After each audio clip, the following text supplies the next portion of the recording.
Thogora wa njohi na ndibei bururi-ini ni utanyitwo kwambatira thutha wa ruhonge rwa ungania wa igoti KRA guthurima werũ watho wa igoti na kwendekithia nyongerera ya mihuri. Riendekithia riri ria KRA rirongoreirie kwambatiria igoti ria mihuri kuri ndibei na njohi ndũrũ na gicunji kia 97 kuma marihi ma ihinda riri, undu uria ureganitwo naguo ni Kiama kia athondeki a njohi na ndibei guku bururi-ini. The alcoholic beverage sector, the proposed increase is as follows. Wines and spirits face a 79% increase in the cost of stamps from a previous Kenya shillings 2 shillings and 80 cents per stamp to Kenya shillings 5 per stamp. Beer and cider face a 100% increase in the cost of stamps from Kenya shillings 1 shillings and 50 cents to Kenya shillings 3 a stamp. Muikariri gito wa gikundi giki Eric Githua oigite ikinya riri riguthi na mbere na gwakiriria thina wa njohi cia ibango, undu umwe na kuhotomia haro ya kuhukia wendia wa njohi ici iria yaniriirwo ni munini wa president Rigathi Gachagua. It is already evident that increasing the taxes on alcohol has resulted in a drop of legitimate alcohol sale and an increase in illicit alcohol.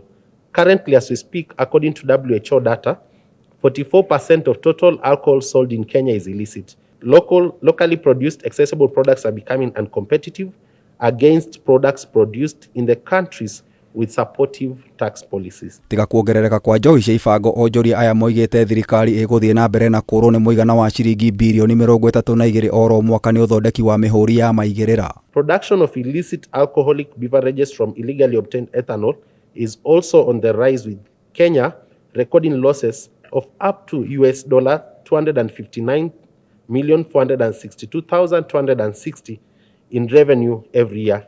And this is according to a report by Enact Africa. They are saying we want to increase manufacturing from the current contribution of 7% to 20% in 2030.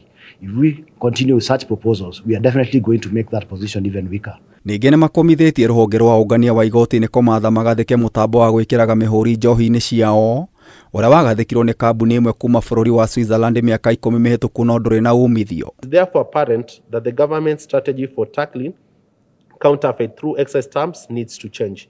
With advances in technology, we see no reason why KRA cannot adopt digital stamps as opposed to the current paper stamps. The menace of illicit alcohol ravaging parts of Kenya cannot be cured by increasing the cost of the stamps.